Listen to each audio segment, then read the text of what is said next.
I remember the sound of the zipper more than her voice. It was steady, deliberate, like she had practiced it in her head. She didn't raise her voice when she said it.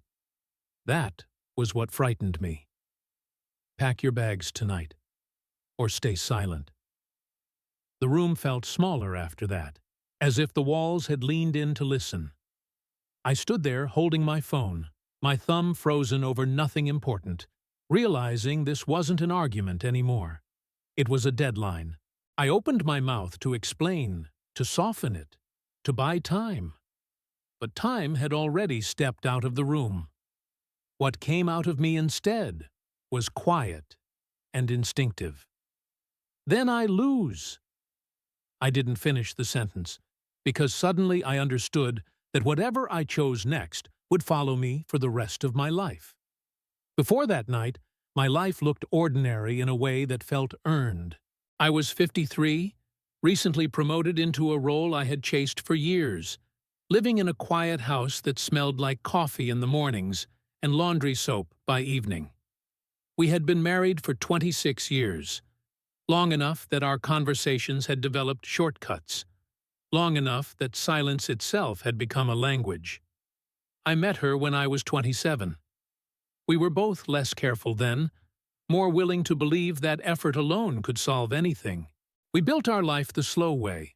Mortgage payments, shared calendars, dinners eaten standing up in the kitchen because one of us was always tired. No grand gestures, just consistency. I used to think that was love maturing. In the years leading up to that moment, nothing exploded. That's what made it dangerous. There was no obvious betrayal, no shouting matches that spilled into the driveway. Just a gradual narrowing. We spoke about logistics more than feelings. Who was picking up groceries? Who forgot to pay the electric bill? When we did talk about ourselves, it was usually in the past tense, like we were both remembering a couple that no longer lived here. I told myself this was normal. Everyone I knew talked the same way. We were adults. We had responsibilities. Passion, I believed, was something you survived, not something you sustained. So when she grew quieter, I matched it. When she stopped asking questions, I took it as relief. Fewer expectations, fewer chances to disappoint. Work became my refuge without my admitting it out loud. There, effort had measurable results. Decisions mattered. Time was rewarded. At home, everything felt circular. Conversations revisited the same unresolved corners, so I learned how to stay agreeable without being present. I didn't lie. I just withheld parts of myself, convincing myself that restraint was maturity. Looking back, I can see the small moments where something could have shifted. The times she paused mid-sentence, waiting for me to lean in. The evenings she sat beside me, not touching, just close enough to feel the absence. I noticed. I always noticed. I just believed there would be another chance to respond properly. That belief, that time was still neutral, still on my side, was the quiet mistake that shaped everything that followed. The incident itself didn't arrive with drama. It arrived disguised as responsibility. It was a Tuesday afternoon when she called me at work, her voice calm in a way that made me check the time twice. She asked if I could be home earlier than usual. Not because something was wrong, she was careful to say that, but because we needed to talk. Those words had lost their sharpness over the years, so I agreed without resistance, already planning which parts of myself I would keep guarded. When I got home, the house was too tidy. Not clean, prepared. The kitchen counter was clear. The mail had been sorted. Even my shoes by the door had been aligned. She was sitting at the dining table with a single folder in front of her, hands folded, posture straight. She didn't ask about my day. She said she had gone through our bank statements, our shared calendar, old emails. Not because she suspected betrayal, but because she was trying to understand something that had been bothering her for a long time. The way I was present everywhere, except with her. The way my attention had developed borders she wasn't allowed to cross anymore. I listened without interrupting, because interrupting would have made it about defense, and she wasn't attacking. She was explaining, carefully. Like someone delivering bad news to a stranger they still cared about. Then she said the sentence that changed the temperature of the room. She had spoken to a counselor on her own. Not to fix us. To decide whether staying silent any longer would finish erasing her. That was the moment I felt something inside me close. Not anger. Fear. The specific kind that shows up when a person realizes a choice has already been forming without their consent. She wasn't asking me to change. She was telling me the cost of not doing so. She said she needed to know, tonight, whether I was willing to step fully back into this marriage. Not vaguely, not eventually, fully. Or whether I preferred the quiet version of myself I had been protecting for years. I tried to respond intelligently. I talked about timing, about pressure, about how life had become complicated. Even as I spoke, I could hear how small my words sounded next to her clarity. She let me finish, nodded once, and said she wasn't interested in arguments anymore. Only decisions. That was when she stood up, walked past me, and pulled a suitcase from the hallway closet. She didn't slam it on the bed. She placed it there gently, like proof. "Make your choice tonight," she said. "Pack your bags, or stay silent." It was then I realized this wasn't an ultimatum meant to scare me into action. It was a line she had already crossed alone. And whatever I did next wouldn't be about saving us. It would be about admitting who I had already become. After she said it, the house didn't erupt into chaos. That was the cruel part. She went back to the kitchen and started making dinner, the same way she always did, moving with that quiet efficiency I had come to depend on. A pot filled with water, a cutting board set down, the sound of a knife against wood. Ordinary noises, doing their best to pretend nothing irreversible had just entered the room. I stayed where I was, standing at the foot of the bed, staring at the open suitcase. My first instinct was to delay, not to decide, just to slow things down until the edges dulled. I checked my email. I responded to a message that could have waited until morning. I told myself I needed a clear head. In truth, I was hoping the night would decide for me. At dinner, we spoke about neutral things. The neighbor's new car, an upcoming appointment. I answered when spoken to, careful not to reveal anything. Every sentence felt like a test I was trying not to fail by participating too much. She watched me in a way that wasn't accusatory, just attentive, as if she were taking final notes. Afterward, she washed the dishes alone. I offered to help, and she said no without turning around.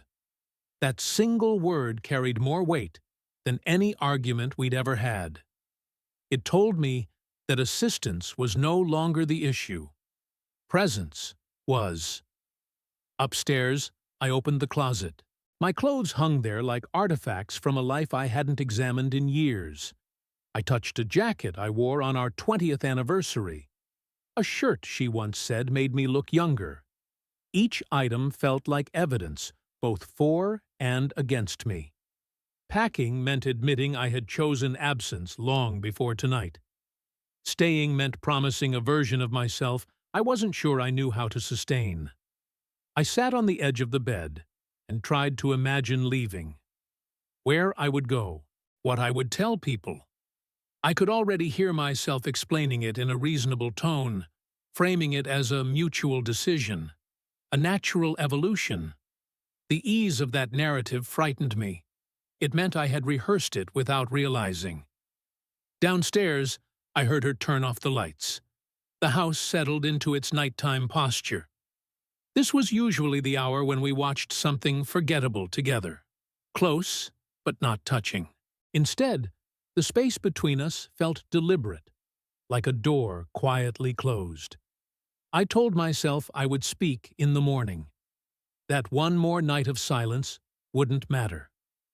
But even as the thought formed, I knew it was the same reflex that had brought us here, the belief that postponement was harmless.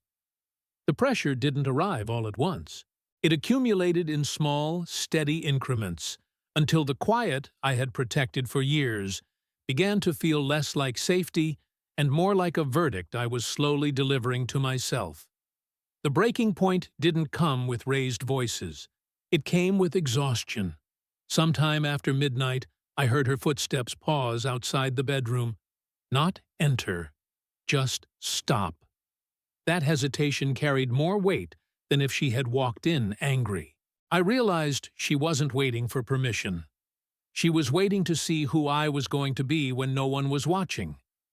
I sat there in the dark, the suitcase still open, half filled with things chosen at random. Socks, a charger. The kind of objects you grab when you don't want to think about what you're really packing. My heart was beating fast, but my mind felt disturbingly calm. That calm scared me. It felt like the calm that comes right before something is permanently set in motion. She finally stepped inside and leaned against the doorframe. She didn't look at the suitcase. She looked at me. "I can't do this anymore," she said, not as a threat, as a statement of fact. "I can't keep living with someone who's technically here." I wanted to reach for her. The impulse was real, physical. But I stopped myself, because I knew what she was asking for wasn't comfort. It was truth. I tried one last time to explain myself. I talked about fear, about how I didn't recognize the man I'd become either, how silence had started as self-preservation and slowly turned into habit. I admitted things I had never said out loud before, and for a moment, I thought maybe this honesty alone would be enough. She listened, then she nodded, the same small nod she'd given earlier. "That's not a plan," she said quietly. "That's a confession." The room felt unbearably still. This was it. No more framing, no more deferring. Staying would mean committing to a version of myself that required daily courage, not occasional sincerity. Leaving would mean choosing the safety of distance and accepting the loss that came with it. I looked at the suitcase, then at her. When I finally spoke, my voice surprised me with how steady it was. "I don't know how to be who you need," I said, "and I'm afraid of promising something I won't live up to." She closed her eyes, not in anger, but in recognition. That was the moment the choice became irreversible. Not because of what I said, but because of what I couldn't say. She straightened, took one breath, and stepped aside from the doorway. I stood up, finished packing the last few things, and zipped the suitcase closed. The sound echoed through the room, sharp and final. As I passed her, she didn't stop me. She didn't need to. I had made my choice, and in doing so, I understood exactly what I was losing. I left before sunrise, when the house still felt undecided about being awake. The air outside was cool, the kind that makes you breathe a little deeper without meaning to. I set the suitcase in the trunk and stood there for a moment, keys in my hand, listening to the quiet I had once worked so hard to protect. It didn't feel like relief. It felt like absence. The first weeks after were filled with logistics, temporary places, awkward conversations with people who wanted a clean explanation I couldn't give them. I told the story carefully, trimming the edges, avoiding the part where silence had been my most consistent choice. From the outside, it looked like a reasonable separation. From the inside, it felt like living with the delayed understanding of a real-life experience I could no longer revise. She and I spoke occasionally, briefly, kindly. Like two people handling something fragile, they were no longer allowed to hold together. There were no dramatic scenes, no sudden regrets voiced out loud. Just a shared awareness that the line she drew had been real and that I had stepped over it willingly. Living alone changed the way time moved. Evenings stretched. Mornings arrived without witnesses. I noticed how often I reached for my phone to tell her something small, a thought, a memory, an observation, only to remember that the person who used to receive those things had needed more from me than fragments. What I lost wasn't just a marriage. It was the version of myself that believed love could survive indefinitely on good intentions and delayed courage. I had treated silence as a neutral space, a pause button I could press without consequence. I know now it was a choice, one I made repeatedly. I don't tell this story as a warning. I tell it as a memory, one that still visits me in quiet rooms, in the sound of a zipper closing, in the way certain evenings feel unfinished. Responsibility doesn't always arrive loudly. Sometimes it shows up calmly, sets a suitcase on the bed, and waits to see if you'll finally speak. I didn't. And that decision, spoken through absence, became the truth I now carry with me.